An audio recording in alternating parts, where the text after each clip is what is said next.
Gente querida, desesperadamente corrupto é o coração. Quem o entenderá? Pergunta a Deus através do profeta. Meu coração, seu coração é desesperadamente corrupto. E está para além de nós, muitas vezes, a percepção desses auto-enganos, dessas dissimulações que a gente conta para nós mesmos, das mentiras que a gente segreda como revelações de nós para nós mesmos que outros jamais teriam e que, não tendo aquele tipo de conhecimento, não nos entenderiam. Olha, eu conheço isso muito bem. Qualquer pessoa que tem um mínimo de autopercepção conhece isso não nos outros, conhece isso em si. Eu sei disso em mim. É porque eu tenho sabido tanto desse ardil, desse engano em mim, é que muitas vezes eu consigo discernir também esse engano sendo praticado pelo meu irmão, pela minha irmã. Mas eu só tenho chance de discerni-lo profundamente em mim. Em mim, usando o exemplo da história da mulher madrasta, do Deco, sobre quem a gente vem falando esse dia nos últimos 40 minutos, e que diz a mim que eu não a entendo. Não, ela que não entende como o coração dela é desesperadamente enganoso. Ela não tem a menor condição de entender a dinâmica interior do que está acontecendo com ela agora, dessa ambivalência radical que toma conta dela. De como o querer o bem está nela como conceito, mas não está nela o poder de efetuar, de desejar implementar, botar em prática, como Paulo diz em Romanos 7.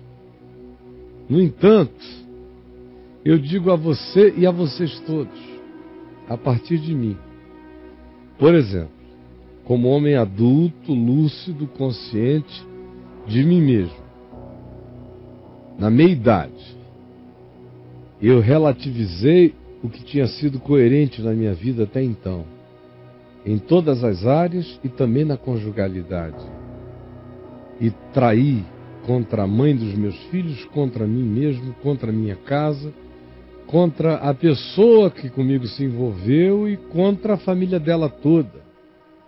E contra todo mundo que, em confiança, olhava para mim como uma referência tranquila daquilo que vinha sendo anunciado a vida inteira. Até onde eu saiba, isso não desviou ninguém da fé. Mas até onde eu saiba, isso produziu tristeza e dor e perplexidade no coração de muita gente. Diante de cuja perplexidade e dor eu manifesto e sempre manifestei meu total quebrantamento e reverência. Por isso nunca me apresentei dando autoexplicações nem trazendo justificativos. O que é, é. Sempre foi e sempre será. Porém, eu acompanhei em mim mesmo o processo. Assim que aconteceu, qual foi minha primeira reação? Foi vontade de morrer. Todo dia eu desejava ter a vontade de me matar se eu conseguisse. É que o Evangelho em mim não deixava. Todo dia eu tinha vontade de que um dos aviões que me levava para todos os lugares que eu fosse, quando não tivesse ninguém, caísse. Quantas vezes eu estive em teco-tecos e quantas vezes eu estive em situações que eu dizia, quem me dera ser alcançado sozinho aqui e ninguém sofrer pelo meu pecado. Ou quando esse agravo se tornou grande demais na Flórida, quantas vezes eu amarrava um uma corda no meu pulso e me jogava no meio do mar do Caribe, com aquelas centenas e milhares de tubarões para todos os lados, e ficava boiando a manhã inteira e nenhum bicho sequer me desejava comer. E tudo que eu queria era me tornar Jonas para algum deles. Bom, isso tem um tempo. Depois a alma não aguenta viver essa angústia. Eu acredito que foi nessa angústia que você, mulher madrasta, veio falar comigo aqui na segunda-feira. Nesse desconforto. Mas aí quando a reação do Deco foi dizer eu vou resolver isso, você disse não precisava chegar a tanto. Aí o coração começa a tentar encontrar diz e manobrar a si mesmo. Foi o que aconteceu comigo também, não por causa de ninguém dizendo, eu não quero mais, não.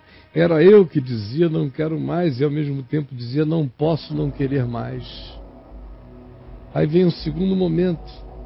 Que momento é esse? É quando você começa a justificar a dinâmica psicológica da ocorrência, do fenômeno do seu fracasso. Você começa a tratar aquilo com um olhar de autoindulgência.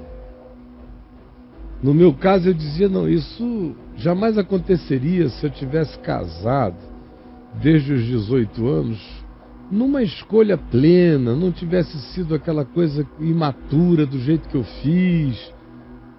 Aí você começa a arranjar as desculpas para dizer, hoje só está acontecendo por causa daquele passado. E aí são mil os argumentos de autojustificação e cis.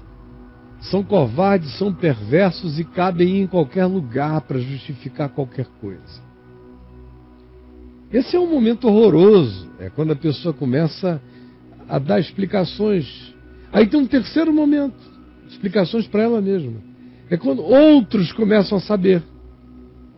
Como no seu caso, mãe, mulher, madrasta do Deco. Outros começaram a saber quando você falou comigo aqui. E o Deco falou, e a gente conversou. E ontem eu disse as coisas veementes que eu disse.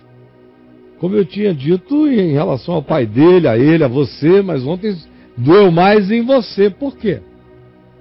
Porque quando você chegou no Deco, ele já estava com uma atitude de que não queria você. Porque se ontem ele tivesse pegado você à tarde, hoje de manhã você não teria me escrito a carta que escreveu. Não. Foi porque ele cortou, é que doeu. E aí você veio espocar isso em cima de mim. É a lógica simples das vinganças e das transferências tolas. Que eu sei, eu entendo e compreendo. Eu já fiz isso também.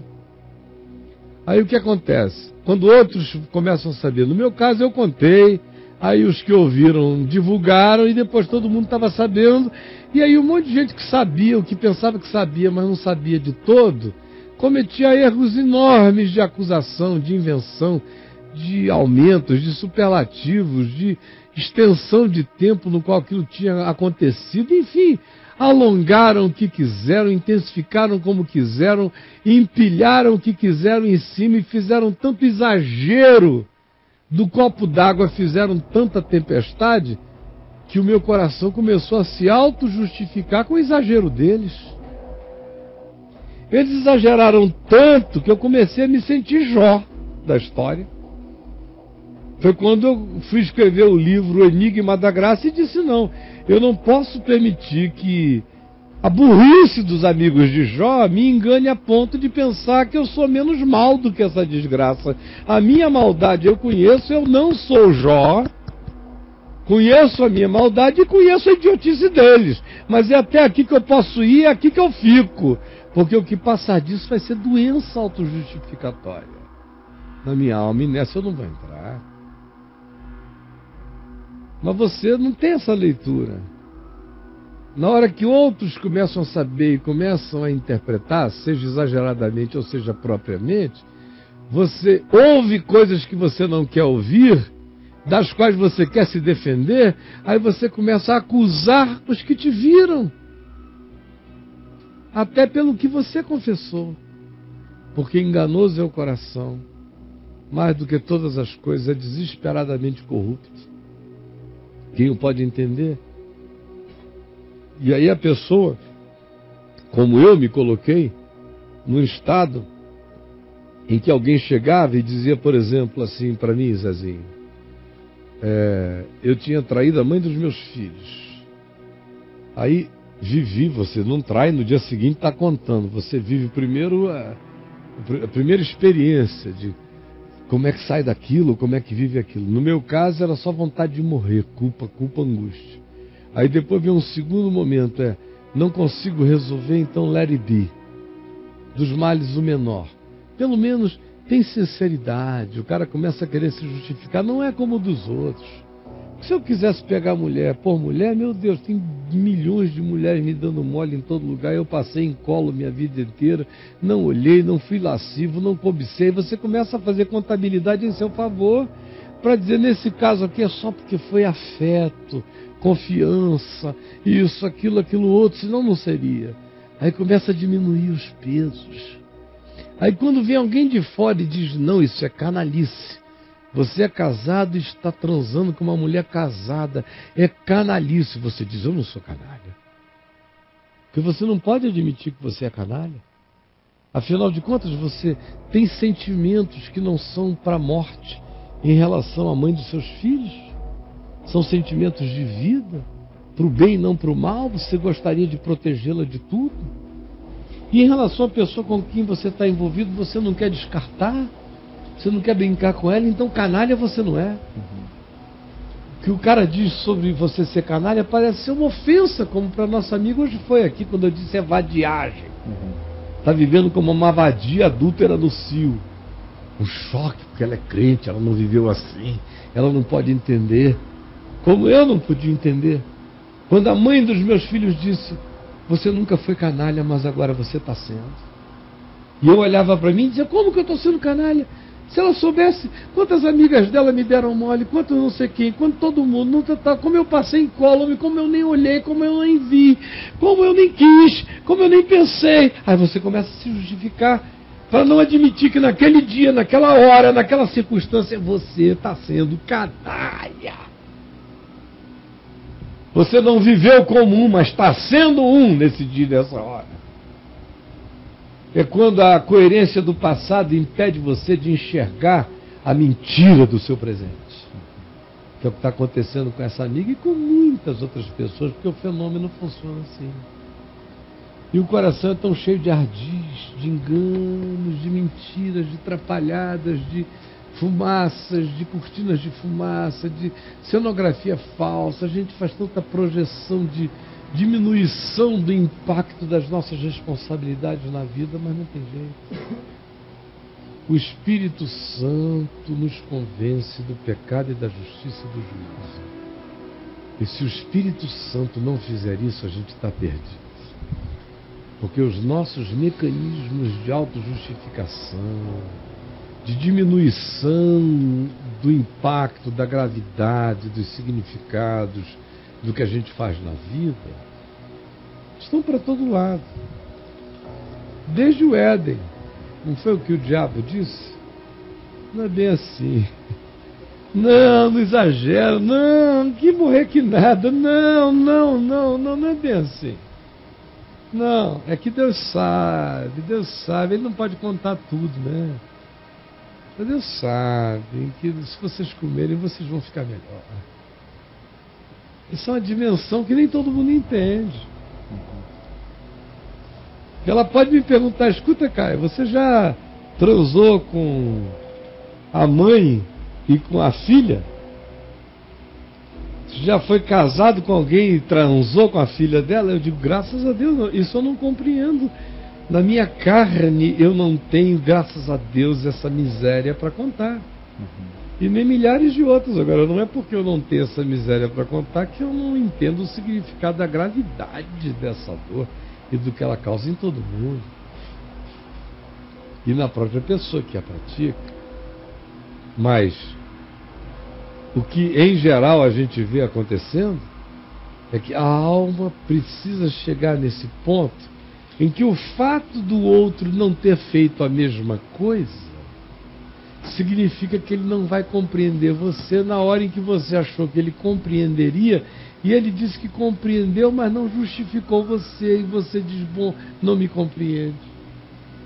Porque não entende, como eu dizia, que eu não sou canalha. Que eu não sou canalha, não me chame de canalha, eu não sou canalha. De fato eu não era, mas eu estava sendo. Porque canalha é todo aquele que, neste caso específico, engana duas pessoas e mantém todas as duas atreladas a você, alimentando os dois lados de uma história. É uma canalice enorme. Embora você possa ter vivido como um Gandhi. Mas o Gandhi pode escolher viver os últimos 5 anos da vida dele como um grande canalha. Um ganalha. Um gananalha. Com GH. É. E viver na gandalha. Pode escolher viver. Todo mundo se acanalha se quiser. E como a gente não tem uma história de canalice, o coração diz, não, canalha tu não és. Não aceita essa designação, se ofende para não se enxergar. Eu digo isso à mãe, madrasta, mulher, e digo a todo mundo que está me ouvindo, não fiquem confinados a esse tópico. O que eu estou falando aqui é sobre como a alma da gente reage, como ela trabalha, como ela se protege nos nossos auto-enganos, porque a coisa que a gente menos quer, que a gente menos gosta, que a gente menos almeja, é verdade, gente. A gente até gosta de verdade como doutrina, porque é um pacote fora da gente, que a gente adota contra os outros, ou como superioridade de informação que eu tenho e o outro não. Essa verdade eu gosto. Agora, a verdade que diz, Senhor, tu me sondas e me conheces, sabes quando me assento e quando me levanto, de longe penetras os meus pensamentos, conheces o meu andar e o meu deitar. A palavra me não chegou à língua e tu, Senhor, já a conheces todo. Tu me cercas por detrás e por diante, sobre mim pões a tua mão. Tal conhecimento é maravilhoso demais para mim, é sobremodo elevado, não o posso atingir, não o posso alcançar. Para onde me ausentarei do teu espírito? Para onde fugirei da tua face? Se subo aos céus, lá estás. Se faço a minha cama no mais profundo abismo, lá estás também. Se eu tomo as asas da alvorada e me detenho nos confins dos mares, ainda lá me haverá de guiar a tua mão e a tua destra me susterá.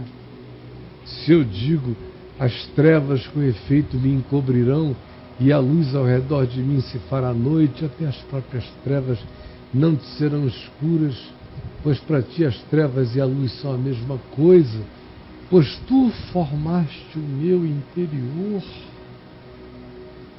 Tu me teceste, tu me conheces desde o seio da minha mãe. Tal conhecimento me excede, me transcende, é maravilhoso demais para mim, é sobremodo elevado, não o posso atingir. O fato é que eu sou um flagrante na tua presença. Essa revelação, esse tipo de verdade, que me expõe, que me vira do avesso, que não me deixa ficar com auto-enganos, que vai esmagando as baratas do canto do meu ser, vai me forçando a encarar os minotauros que eu encarno nos labirintos da minha interioridade. Essa verdade, todo mundo não gosta dela. A gente foge dela, a gente quer até uma parte. Quer tratá-la conforme a nossa conveniência. Só o Espírito Santo é que gera em nós o poder da admissão irrestrita da verdade em nós, mesmo que seja contra nós, porque será sempre para nossa salvação, visto que nada podemos contra o que é a verdade, mas somente em favor da verdade. Então, gente boa, a propósito do Deco e da madrasta dele, eu estou tratando de um assunto muito mais amplo agora, que envolve a atitude geral das pessoas, como nós somos seletivos nas nossas confissões de pecado, por exemplo, ou nas nossas angústias.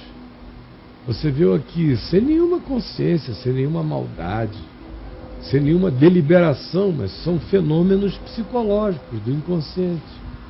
A madrasta do Deco selecionou uma angústia que lhe estava insuportável para tratar dela até um certo nível. Sim. Não podia passar dali.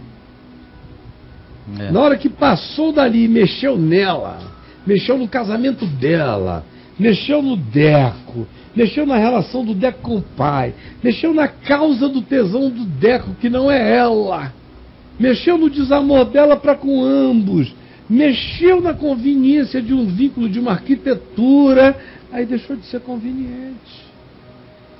Porque verdade a gente quer, mas nem tanto. Na hora de ligar o liquidificador, não dá. A gente tem verdade, a gente quer, mas até onde a gente determina. E é o que tem que acontecer com o bode e o cordeiro. Tem que pautar e expor as vísceras. Não tem jeito. Meu amigo, olha, com Jesus não dá para ser de outra forma. Não tem jeito, não tem jeito. Porque ele espreme, e Jesus tem que não expor tem as vísceras. Pena de ninguém em relação à verdade. Ele tem a sabedoria de dizer: nem todos o podeis suportar agora. Mas vai chegar um dia em que todo mundo vai ter que encarar. Vai ter um dia e uma hora. No caso dela e no caso de muitos outros, chegou o dia, chegou a hora. Ficar pensando que dá para ter uma graça de uma gradualidade para além de um ponto de radicalidade é querer que a graça se transforme na anestesia do nosso morrer bem menos doído, porém igualmente, ou quem sabe, piormente desgraçado. Então, gente boa de Deus, o Evangelho não tem barganhas a fazer, nem comigo, nem com você. Mas não tem mesmo. Eu falo assim com você porque até onde eu me enxergue é assim que eu me trato. É com a mesma radicalidade, eu só não me trato assim quando eu não me enxergo. Mas na hora que eu me enxergo, meu Deus, eu não tenho pudor na hora que eu me enxergo. Se você me vir com algum tipo de meia bomba, é porque eu não me enxerguei. Porque se eu me enxergar, eu prefiro me suicidar na verdade do que viver numa meia mentira, numa meia verdade, num lusco-fusco. Cara, eu prefiro ser quente ou frio do que ser 50 tons de cinza. Está na minha alma para sempre. Foi assim que eu fui até aqui e é pior do que isso que eu serei até morrer. Não tem outra alternativa. Se você quiser abrir o coração, falar qualquer coisa a respeito, eu não estou colocando essa semana pergunta nenhuma para orientar o debate. Eu só estou esperando que o Espírito Santo provoque na gente o que seja verdade no coração de cada um.